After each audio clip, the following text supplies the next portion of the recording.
వాస్తవంగా కేంద్ర విద్యుత్ శాఖ ఆధ్వర్యంలోని సెంట్రల్ ఎలక్ట్రిసిటీ అథారిటీ వార్షిక నివేదిక 2023 ప్రకారము తెలంగాణ రాష్ట్రం విద్యుత్ తలసరి వినియోగంలో 10వ స్థానంలో ఉంది అధ్యక్ష. మొదటి స్థానానికి 10వ స్థానానికి ఎంత తేడా ఉంది అధ్యక్ష? ఇవాళ రాష్ట్రాలే కాదు, యూనియన్ టెరిటరీస్ కూడా ఒకవేళ చెప్పమంటే నేను చెప్తా అధ్యక్ష. మొట్టమొదటి దాద్రా అండ్ నగరి హవేలీ 12,250 యూనిట్లతో మొదటి స్థానంలో ఉంటే డయ్యూ డామన్ 5,914 యూనిట్ల రెండవ స్థానంలో ఉంది అధ్యక్ష. రాష్ట్రాలను తీసుకుంటే గోవా, పంజాబ్, ఒడిశా, గుజరాత్, ఛత్తీస్గఢ్, హర్యానా, పుదుచ్చేరి తర్వాత తెలంగాణ రాష్ట్రం ఉంది అధ్యక్ష. తలసరి విద్యుత్ వినియోగంలో తెలంగాణ రాష్ట్రం మొదటి స్థానంలో లేదు, వాళ్ళు అబద్ధాలు చెప్పినట్టుగా. తలసరి విద్యుత్ వినియోగంలో 10వ స్థానంలో ఉంది. ఇప్పటికైనా అబద్ధాలు చెప్పడం మానాల్సిందిగా ఆ పక్ష సభ్యులకు చెప్తున్నా అధ్యక్ష. అదేవిధంగా అధ్యక్ష, ఈరోజు మేము నీళ్ళు ఇచ్చాం అని చెప్పుకుంటారు అధ్యక్ష. 1 కోటి ఎకరాలకు నీళ్ళు ఇస్తే కాళ్ళ ద్వారా నీళ్లు బారితే ఎక్కడైనా పంపు సెట్లు పెరుగుతాయి అధ్యక్ష? మీరు చెప్పండి.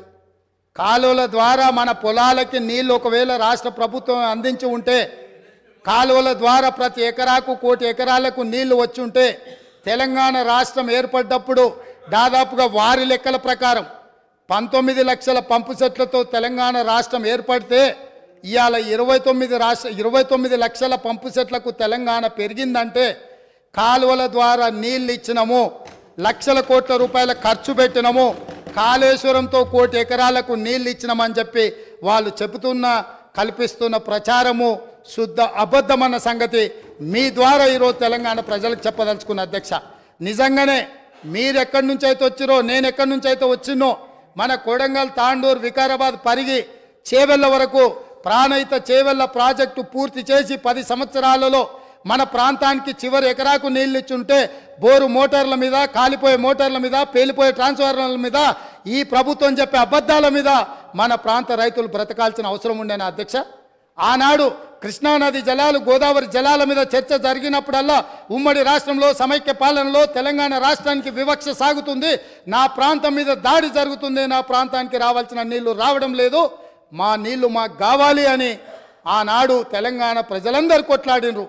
ఆనాడు కారణం ఉంది కొట్లాడడానికి. ఎందుకంటే పాలకులు మనవాళ్ళు కాదు, వడ్డించేవాడు మనవాడు కాదు, వివక్ష చూపించి ఉండొచ్చు, మనకు అన్యాయం జరిగి ఉండొచ్చు అధ్యక్ష. ఆనాడు పోరాటం జరిగి ఉండొచ్చు. ఈరోజు నేను అడుగుతున్న జూన్ 2, 2014 నుంచి ఈనాటి వరకు తెలంగాణ రాష్ట్రానికి ముఖ్యమంత్రి ఉన్న వ్యక్తి ఈ తెలంగాణ బిడ్డ కాదా? ఈ వివక్ష ఎందుకు నా వికారాబాద్, నా కొడంగల్, నా చేవెళ్ళ, నా ప్రాంతం ఆనాడు నిర్మించి 10,000 కోట్ల రూపాయలు ఖర్చు పెట్టిన ప్రాణహిత చెవెళ్ళ ఎందుకు ఎగిరిపోయింది? ఇయాలటికి అదే ఎడారిగా ఈ కృష్ణానది జలాలు అందక ఎందుకు మనము వలసలు పోతున్నాము? ఈ వివక్ష కారణం వీళ్ళు కాదా అధ్యక్ష? లక్షల కోట్ల రూపాయలు ఖర్చు పెట్టి ఇవాళ తెలంగాణలో ఎవరి పాడైందరో ఈ తెలంగాణని పాడుకునే పరిస్థితి ఎందుకు వచ్చింది అధ్యక్ష? 10 సంవత్సరాల నాడు వివక్షతోటి ప్రాజెక్టులు పూర్తి కావడం లేదు.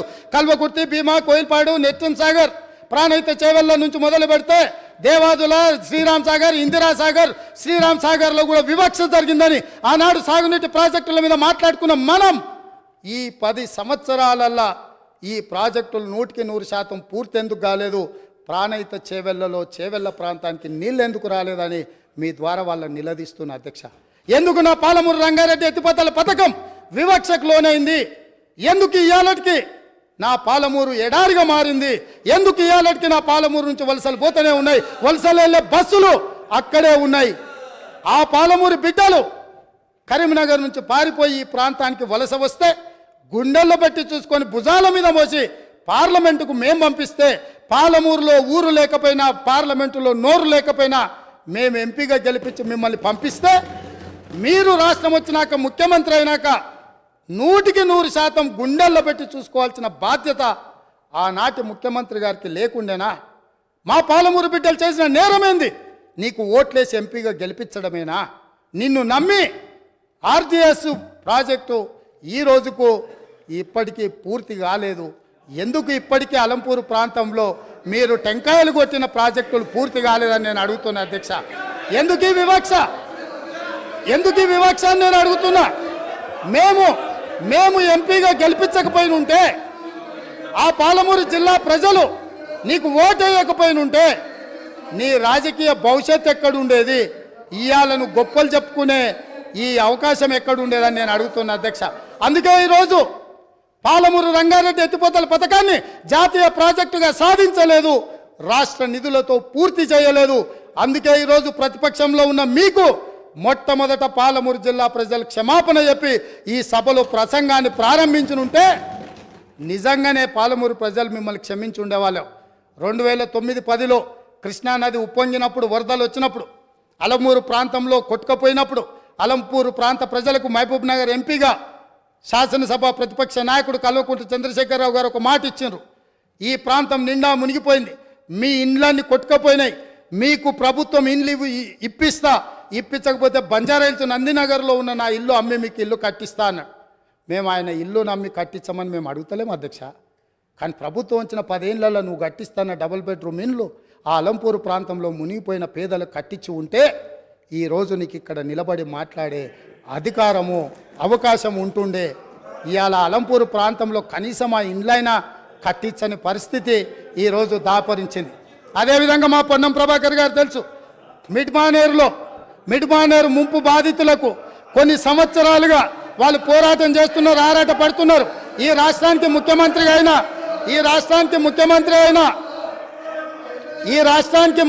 అయిన చంద్రశేఖరరావు గారు మిడ్మానేర్ ప్రాంత పర్యటనకు పోయిండు. ఏం మాట్లాడిండు? రాజన్న ఆ ప్రాజెక్టులకు అక్కడికి వెళ్ళి, నేను మీ ఊరి అల్లుడిని, మీరు మిడ్మానేర్లో ముంపు బాధితులు, మీ అల్లుడు ఈరోజు తెలంగాణ రాష్ట్రానికి ముఖ్యమంత్రి అయిండు, మీకు అందరికీ న్యాయం చేస్తా, మీకు R&R ప్యాకేజ్ ఇస్తా, మీకు ఇండ్లు కట్టిస్తాని స్వయంగా తెలంగాణ రాష్ట్ర ముఖ్యమంత్రిగా ఆనాడు చంద్రశేఖరరావు గారు అక్కడికి వెళ్ళి మాట ఇచ్చిండ్రు. నేను ఈరోజు మిమ్మల్ని అడుగుతున్నా అధ్యక్ష, ఈ రోజు వరకు వాళ్ళు మళ్ళీ అదే వంట వార్పు చేస్తున్నారు, అదే రాస్తారోకలు చేస్తున్నారు, అదే ధర్నాలు చేస్తున్నారు. ఇదే పోలీసులు ఉమ్మడి రాష్ట్రంలో లాఠీ చార్జ్ చేసిన పోలీసులు వాళ్ళ మీద లాఠీ చార్జ్ చేస్తున్నారు. మా మంత్రి పొన్నం ప్రభాకర్ గారు ప్రతి నెల నిరసన కార్యక్రమాన్ని ఇప్పటి వరకు నిరసనలు కొనసాగిస్తూనే ఉన్నాడు. అన్నీ ఉన్న అల్లుడు నోట్లో శని ఉందన్నట్టుగా ఆ మిడ్మానేరు ముంపు బాధితులకు 10 ఏళ్ళైనా న్యాయం జరగలేదు. ఇది న్యాయమా? ఇదేనా ఈ రైతులను ఆదుకునేదని నేను అడుగుతున్నా అధ్యక్ష. అదేవిధంగా R&R ప్యాకేజీలో ఇండ్లు కోల్పోయిన వాళ్ళకు, పేదవాళ్లకు ఇండ్ల పట్టాలు ఇస్తారు అధ్యక్ష. ఆ ఇండ్ల పట్టాలు రాజ్యసభ సభ్యులు జోగిన్పల్లి సంతోష్ కుమార్ 250 గజాలు ఇండ్ల పట్ట వారి పేదోడి కింద పట్ట తీసుకున్నాడు అధ్యక్ష. వారి సోదరిమణి పేరు ప్రస్తావించదలుచుకోలేదు. ఎప్పుడో పెళ్ళైపోయి అత్తగారింటికి వెళ్ళిపోయినా వారి సోదరిమణికి కూడా ఇళ్ల పట్టాలు ఇచ్చారు అధ్యక్ష తెలంగాణ రాష్ట్ర ప్రభుత్వంలో. R&R ప్యాకేజ్ పేదలకు, అత్యంత నిరుపేదలకు ఇవ్వాల్సిన ఈ ప్యాకేజీలో ముఖ్యమంత్రి గారి కుటుంబమే నిబంధనలను ఉల్లంఘించి R&R ప్యాకేజీలో ఇండ్ల పట్టాలు కూడా తీసుకున్నారంటే, ఇంకా కూడా అక్కడ నిలబడి మమ్మల్ని దోషులుగా నిలబెట్టడానికో, ఉమ్మడి రాష్ట్రంలో సమైక్య పాలనలో జరిగిన తప్పిదాల గురించి ప్రస్తావించి మమ్మల్ని నిలదీయాలన్న ఆలోచన ఇది ఏ మేరకు సమంజసము అధ్యక్ష? మీరు ఒక్కసారి ఆలోచన చేయండి. అందుకే అధ్యక్ష నేను అనేది, ఒక్కసారి ఈ సభలో మాట్లాడాలి అంటే ఆత్మ పరిశీలన చేసుకోండి, గుండెల మీద చెయ్యి పెట్టుకోండి. మేము మాట్లాడుతున్న దాంట్లో న్యాయం ఉందా? మేము మాట్లాడుతున్నది ప్రజలు గమనిస్తున్నారు. ప్రజలు ఇంకా మమ్మల్ని ఇక్కడికైనా ఉంచినరు, ఇది కూడా ఉండాలనా లేదా అని ఇవాళ మీరు ఆలోచన చేయాల్సిన అవసరం ఉంది అధ్యక్ష. అదేవిధంగా కాంగ్రెస్ పార్టీ గురించి, ఇందిరమ్మ రాజ్యం గురించి, ఇందిరమ్మ రాజ్యం అంటే ఇదా అదా అని వారు మాట్లాడారు. ఇందిరమ్మ రాజ్యం అంటే రైతు రుణమాఫీ అధ్యక్ష. ఇందిరమ్మ రాజ్యం అంటే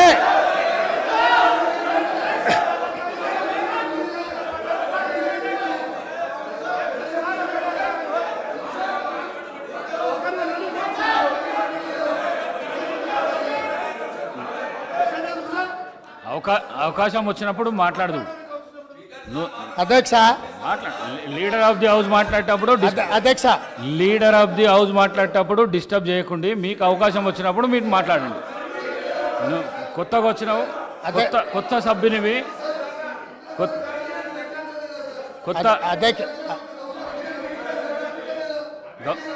గౌరవ కౌశిక్ రెడ్డి కొత్తగా వచ్చినావు, నూతన సభ్యుడవు. నువ్వు లీడర్ ఆఫ్ ది హౌస్ మాట్లాడేటప్పుడు గడబడి చేయకు, నీకు అవకాశం వస్తుంది. అధ్యక్ష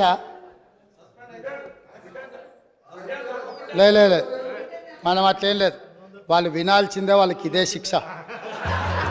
వాళ్ళని ఎవరిని బయటికి పంపను, ఎవరిని పంపొద్దు అధ్యక్ష, దయచేసి మీకు విజ్ఞప్తి చేస్తున్నా. వాళ్ళని ఇక్కడ కూర్చోబెట్టి కఠోరమైన నిజాలు వాళ్ళు వినడం ద్వారా వాళ్ళలో పరివర్తన తీసుకురావాలన్నదే ప్రభుత్వం యొక్క ఆలోచన. కాబట్టి వారిని ఎవరిని కూడా సభలో నుంచి బయటకు పంపించొద్దు అధ్యక్ష. అందుకే ఈరోజు ఇందిరమ్మ రాజ్యం గురించి పదే మాట్లాడుతున్నారు అధ్యక్ష. ఎస్, ఇందిరమ్మ రాజ్యం తెస్తాం సోనియమ్మ నాయకత్వంలో. ఖచ్చితంగా ఈ రాష్ట్రంలో ఇందిరమ్మ రాజ్యం అంటే పేదలకు ఇందిరమ్మ ఇండ్లు ఇస్తాం, భూమి లేని దళితుల గిరిజనులకు అసైన్మెంట్ భూములు ఇస్తాం, పోడు భూముల పట్టాలు ఇస్తాం, పేదలు చదువుకునే విద్యార్థులకు ఫీజు రియంబర్స్మెంట్ ఇస్తాం, వైద్యం అందించలేని నిరుపేదలకు ప్రాణాలు పోతుంటే కుటుంబ సభ్యులుగా ఆదరించి రాజీవ్ ఆరోగ్యశ్రీ పథకాన్ని అందుబాటులోకి తీసుకొస్తాం. ఇందిరమ్మ రాజ్యం అంటే మైనారిటీలకు సచార్ కమిటీ నివేదిక ప్రకారం దళితులతో సమానంగా వాళ్ళు ఇబ్బందులను ఎదుర్కొంటున్నారంటే మైనారిటీలకు 4% రిజర్వేషన్ ఇస్తాం అధ్యక్ష. ఇందిరమ్మ రాజ్యం అంటే ఈ సమాజంలో ఉన్న ప్రతి ఒక్కరి యొక్క హక్కులను కాపాడుతాం. ఇందిరమ్మ రాజ్యంలో మహిళలకు మహాలక్ష్మి ద్వారా 2500 రూపాయలు వాళ్ళ ఖాతాలో వేస్తాం, 500 రూపాయలకే సిలిండర్ వాళ్ళకి ఇస్తాం. అదేవిధంగా ఇందిరమ్మ రాజ్యంలో వాళ్లకు ఉచితంగా బస్సులో ప్రయాణం చేసే అవకాశాన్ని కల్పిస్తాం. ఇంకా చాలా విషయాలు ఇందిరమ్మ రాజ్యం గురించి చెప్పాల్సినవి ఉన్నాయి, అవి చివరిలో చెప్తా అధ్యక్ష. ఈరోజు కేటీఆర్ గారు మాట్లాడుతూ ఈ గవర్నర్ గారి ప్రసంగం వినేటప్పుడు నాకు సిగ్గైంది వినడానికి అని అన్నారు. నిజంగానే వారు సిగ్గుపడాలి. ఎందుకు అని అంటే నిజంగానే చాలా విషయాలు మేము అందులో ప్రస్తావించుంటే వారు సిగ్గుపడి తల దించుకునేవాళ్ళు. మేము ఎందుకంటే ఇప్పుడే ఎందుకు అన్ని నిజాలు కఠోరమైన సత్యాలను మొదటి సభలోనే ఎందుకు, ఇంకా సుదీర్ఘంగా చర్చ జరగాలి, ఈ చర్చల ద్వారా ప్రజలకు తెలవాలని కొన్ని విషయాలు గవర్నర్ గారి ప్రసంగంలో పొందుపరచలేదు. కాకపోతే వారు ప్రస్తావించను కాబట్టి నాకు చెప్పక తప్పదు అధ్యక్ష. నన్ను కంపెల్ చేసిండు వారు.